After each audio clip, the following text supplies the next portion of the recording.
Okay, I'm going to do a quick review of the ESV Bible Dyslexia-Friendly edition.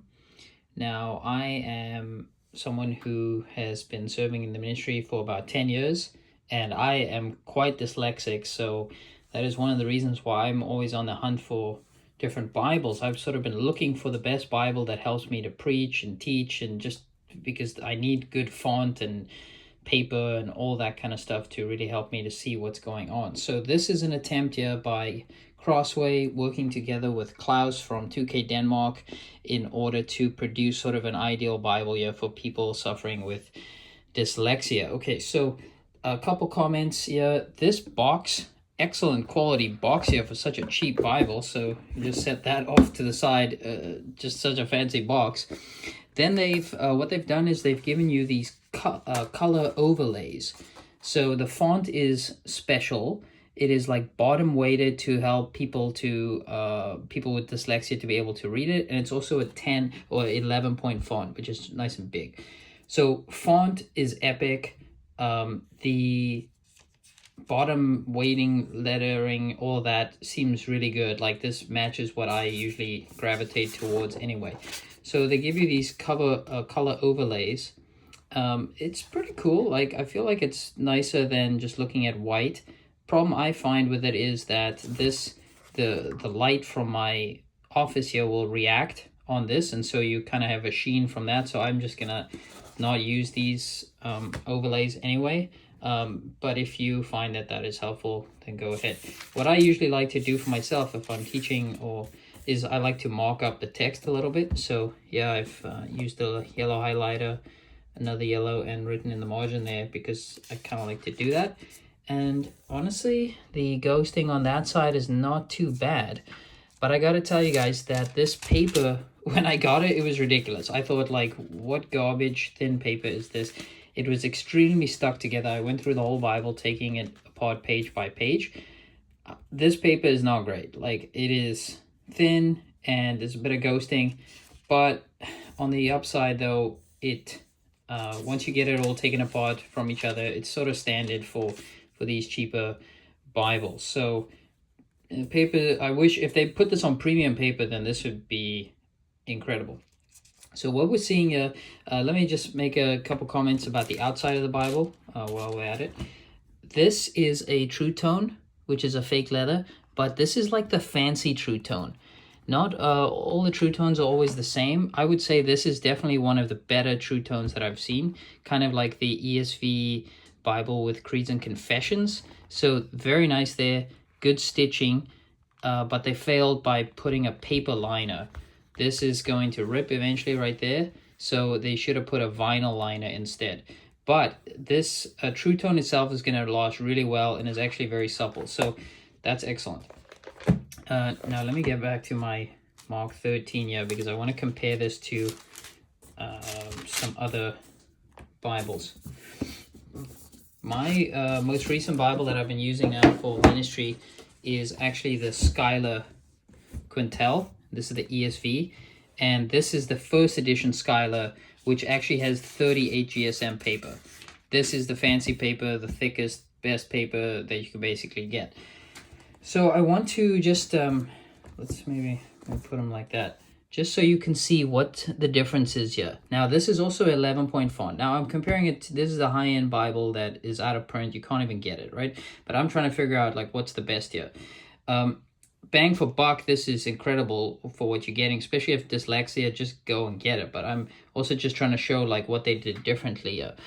The paper's way worse, but they did some things here that help people with dyslexia. For example, in the Crossway thing here, look, that is a new paragraph there, 24, okay? Where is it in this one? Yeah, look, they put a whole space there to the next paragraph, so that's super handy. Then what they also do is the regular paragraph, they put this little dash here and create. So this is actually just one paragraph in the text, but then over there, it's too long. They want to space it out a little bit, so they just give you a gap so your eyes can sort of catch up to what's going on. Then also what they do is they put the Bible reference down there instead of up there like most Bibles usually do. So you got the page number and the Bible references at the bottom rather than at the top as it is in most other things. The other thing that I really like that they do is look at these gigantic headings. Really nice with a gap there. I find that way more readable than this in the Skylar. The verse references are not very large, but they are somehow distinct. It's almost like they're not bolded or thinner or something. I don't know. They're not too hard to find, so I don't find that a problem. And the fact that it's spaced out a little bit makes it easier for me to read. The biggest difference, though, what I would say is that what they did nice in this is that they didn't justify the text.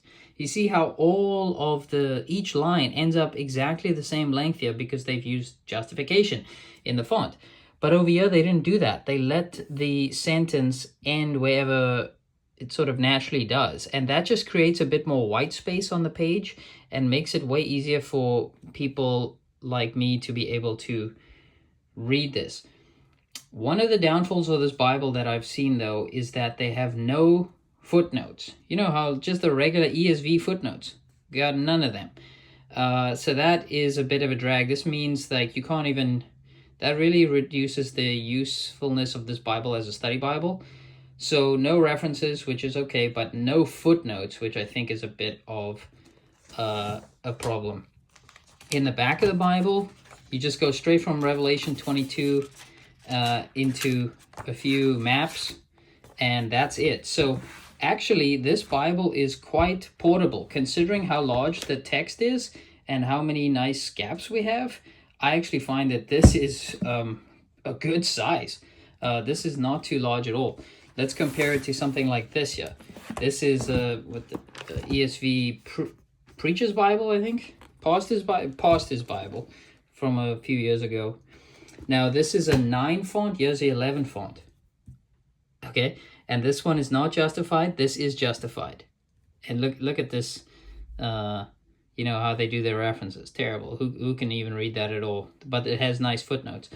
But anyway, that just shows you the difference here in how much more space we have here and how nice the font is and how much more readable it really is compared to kind of the usual stuff that you can buy from Crossway or from any other Bible publisher that doesn't help people with dyslexia. So compared to any other True Tone that's going to be out there, just, get this dyslexia one if you have dyslexia.